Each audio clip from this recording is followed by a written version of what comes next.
Assalamualaikum warahmatullahi wabarakatuh. Murid-murid sekalian, sebelum kita memulakan pembelajaran tajuk tayamum ini, jom kita baca doa dulu.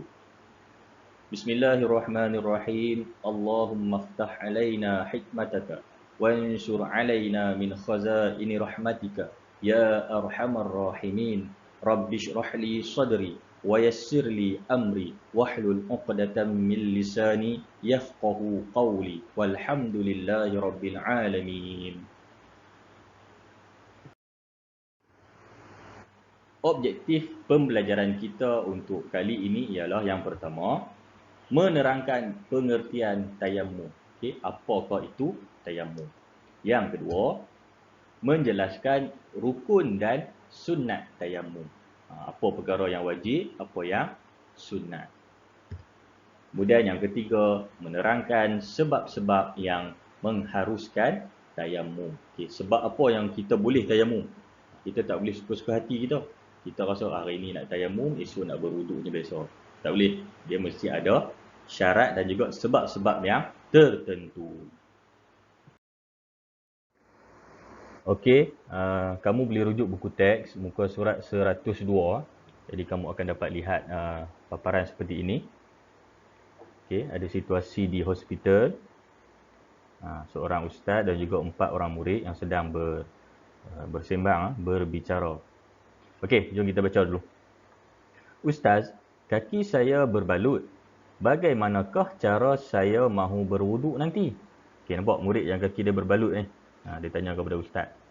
Ustaz yang jawab, Nizam, dalam keadaan-keadaan tertentu, Islam mengharuskan kita bertayamum. Okey. Yang ketiga, tayamum, saya tahu. Guna pasir kan ustaz? Nampak murid ni. Dia kata, guna pasir kan? Yang keempat, Aizah, kita gunakan debu tanah yang suci, bukan pasir. Okey. Bertayamum menggunakan debu, bukan pasir. Okey, jom kita tengok seterusnya. Okey, kita lihat di sini.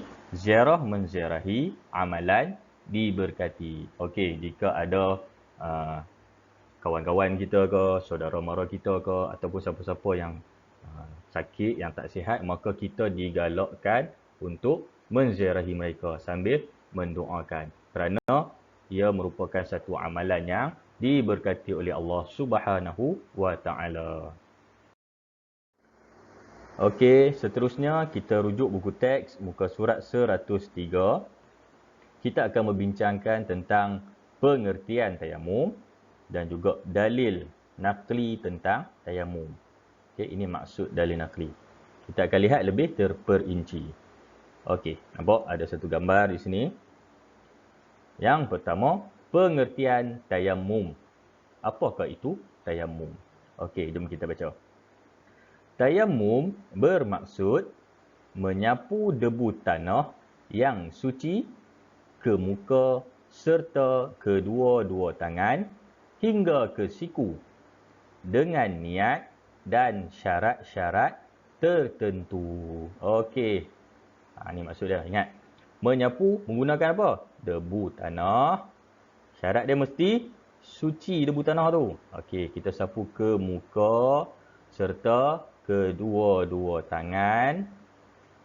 Hingga ke mana? Hingga ke siku. Okey, dia mesti disertai dengan niat dan juga nak bertayamum kena ada syarat. Kita tak boleh sengaja suka-suka hati kita saja nak bertayamum. Kita boring nak berwuduk guna air, tiba-tiba kita kata hari ini nak test lah, nak guna debu. Tak boleh, dia mesti ada syarat-syarat yang tertentu. Baik, dalil tayamum. Daripada firman Allah Subhanahu wa taala surah Al-Maidah ayat ke-6. A'udzu billahi minasyaitonir rajim. فَلَمْ تَجِدُوا مَاءً فَتَيَمَّمُوا صَعِيدًا طَيِّبًا. Sekali lagi. فَلَمْ تَجِدُوا مَاءً فَتَيَمَّمُوا صَعِيدًا طَيِّبًا. Maksudnya, sedangkan kamu tidak memperoleh air, maka hendaklah kamu bertayamum dengan tanah, iaitu debu yang bersih. Okey, itulah dalil tayamum. Okey, seterusnya kamu boleh rujuk buku teks muka surat 104.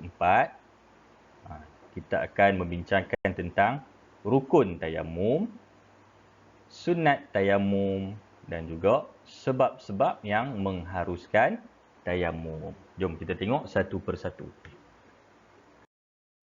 Okey, rukun tayamum. Tayamum mestilah disertai dengan niat. Okey, yang pertama, niat. Jom kita baca sama-sama. Ikut Ustaz baca. Nawaitu tayammuma listibahati fardhis salati lillahi ta'ala. Sekali lagi. Nawaitu tayammuma listibahati fardhis salati lillahi ta'ala. Itu lafaz niatnya. Yang dalam hati nak sebut macam mana? Sahaja aku bertayamum untuk mengharuskan fardu solat kerana Allah Ta'ala. Yang penting, yang dalam hati. Okey? Seterusnya.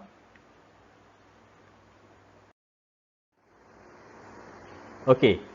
Rukun yang kedua ialah menyapu debu tanah yang suci ke seluruh muka. Okey? Ke seluruh muka. Okey. Rukun yang ketiga ialah menyapu debu tanah yang suci pada kedua-dua belah tangan hingga ke siku. Okey. Rukun tayamum yang keempat ialah tertib. Okey. Tertib ini maksud dia kita melakukan ikut urutan dia. Yang pertama kita buat awal kan. Yang kemudian, yang belakang kita buat kemudian. Kita tak boleh tiba-tiba kita ambil debu tanah tu, kita sapu ke siku dulu. Muka tak sapu lagi. Jadi kena ikut urutan dia. Itulah rukun tayamum. Perkara-perkara sunat dalam tayamum. Okey, ini perkara-perkara yang kalau kita buat, kita dapat pahala. Dia bukanlah wajib, tetapi kalau kita rasa nak tambah pahala, kita buatlah. Kalau kita tak buat, dia tidaklah kata tak sah tayamum. Tayamum tetap sah. Tetapi ini sebagai satu peluang Allah Subhanahu Wa Taala nak bagi kat kita. Kalau kita buat, dapat pahala. Itulah perkara-perkara sunat. Bukan dalam tayamum saja. Dalam wuduk pun sama. Dalam ibadat-ibadat lain pun sama. Perkara sunat ni, satu peluang untuk kita tambah pahala. Kita nak top up pahala kita. Itu Allah Subhanahu Wa Taala punyalah pemurah. Rugi kalau kita tak ambil peluang tersebut. Okey. Perkara sunat yang pertama ialah membaca basmalah. Basmalah itu ialah Bismillahirrahmanirrahim. Kan kita selalu sebut kan? Bismillahirrahmanirrahim. Okay, senang sahaja. Okey. Sunat yang kedua ialah menyapu muka dari atas ke bawah. Maksudnya kita mula dari atas, kita sapu ke bawah. Okey. Cara-cara ataupun bagaimana nak bertayamum tu kita akan bincangkan dalam video siri akan datang. Okey. Sunat yang ketiga, nampak tiga? Okey, ketiga. Okey, menipiskan debu pada tapak tangan. Okey, debu tu kita tak mau terlalu tebal ni. Nanti kita akan buat cara dia. Kita okey nampak debu di sini. Kita ketuk sikit. Supaya bagi nipis. Kita tak mau terlalu tebal. Okey. Yang keempat, merenggangkan jari ketika menepuk debu. Okey, bila kita tepuk debu tu, kita bagi renggang, buat jari renggang. Okey. Ini contoh debu tanah. Okey, debu tanah. Nanti Ustaz akan, dalam siri akan datang, Ustaz akan tunjukkanlah cara bertayamum menggunakan debu. Okey. Mendahulukan anggota kanan daripada kiri. Sama juga macam kita berwuduk. Okey, mulakan dengan kanan dahulu. Kemudian diri. Okey. Seterusnya, menghadap kiblat. Okey. Kalau kita tahu kiblat ke arah mana, kita ikut itu. Dapat pahala. Sebab ia adalah sunat. Seterusnya, membaca doa wuduk setelah selesai tayamum. Maksud dia doa yang sama juga yang kita selalu baca selepas kita berwuduk. Macam mana doa dia? Jom kita baca. Asyhadu an la ilaha illallah wahdahu la syarikalah wa asyhadu anna Muhammadan abduhu wa rasuluh. Allahumma ja'alni minat tawwabin waj'alni minal mutatahhirin waj'alni min ibadikas salihin. Alhamdulillahi rabbil alamin. Okey, itulah doa. Sama macam doa selepas wudu. Okey, seterusnya sebab-sebab yang mengharuskan tayamum. Okey, macam Ustaz cakap tadi, ada sebab-sebab tertentu. Situasi ataupun keadaan tertentu yang membolehkan kita bertayamum. Kita tak boleh suka-suka hati saja nak bertayamum. Mesti ada sebab-sebab dia. Okey, yang pertama, tiada air setelah berusaha mencarinya. Okey, dia dah berusaha dah. Katalah dia berada di satu tempat yang contoh dalam hutan ke. Dia dah pusing dah, sumber air tu dia tak jumpa. Maka dia boleh bertayamum menggunakan debu yang suci. Tapi dia kena berusaha cari dulu. Ada air tetapi mencukupi untuk keperluan diri dan ternakan. Maksud dia air tu dia cukup-cukup je. Dia nak guna untuk dia minum, untuk dia masak ke kan. Jadi terhad. Air yang ada tu terhad untuk kegunaan dia. Itu pun dibolehkan untuk bertayamum menggunakan debu. Okey, yang ketiga, jarak tempat ada air terlalu jauh. Maksud dia ada di satu tempat, dia nak dapatkan air, dia terpaksa bergerak terlalu jauh. Dia tak mampu. Okey, nampak contoh dia bagi, nak dapatkan air 1 kilometer. Nak kena bergerak. Kalau ada kenderaan tak apa. Kalau tak ada kenderaan pula, lagilah susah untuk dia. Jadi dia boleh bertayamum. Yang keempat, terhalang menggunakan air disebabkan sakit atau ada musuh berdekatan tempat air. Okey, tadi ingat tak tadi yang mula-mula sekali kita tengok seorang murid yang kaki dia berbalut. Okey, dia itu contoh orang yang sakit, dia tak boleh kena air. Ataupun satu lagi, ada musuh. Tempat tu ada air tapi dia nak dapatkan air tu ada musuh pula duk tunggu di situ.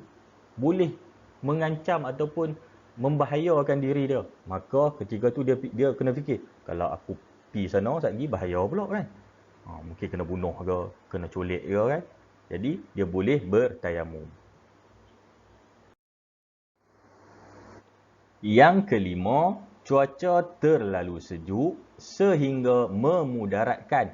Kalau contoh dia sejuk sangat, dia terkena air lagi menyebabkan bahaya, mudarat kepada diri dia. Tak tahulah aku jadi kecut ke jari ke, kan?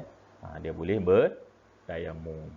Okey, ingat, walaupun apa juga sebab yang ada membolehkan kita ni bertayamum, kita kena ingat, nampak tak bawah ni?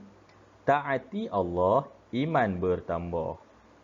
Tidak ada air, tidak ada sumber air, sakit yang tidak boleh terkena air bukanlah alasan untuk kita meninggalkan perintah Allah, iaitu solat contohnya. Kita jangan bagi alasan, tak boleh cari merata dah ayak, tak jumpa. Tak boleh. Tayamum ada cara penyelesaiannya. Sekian untuk video kali ini. Jumpa lagi dalam siri akan datang, insya-Allah. Jadi, kita akan sambung dalam siri akan datang tentang cara-cara bertayamum, perkara-perkara yang membatalkan tayamum. Okey? Insya-Allah berjumpa lagi. Sekian, wassalamualaikum warahmatullahi wabarakatuh.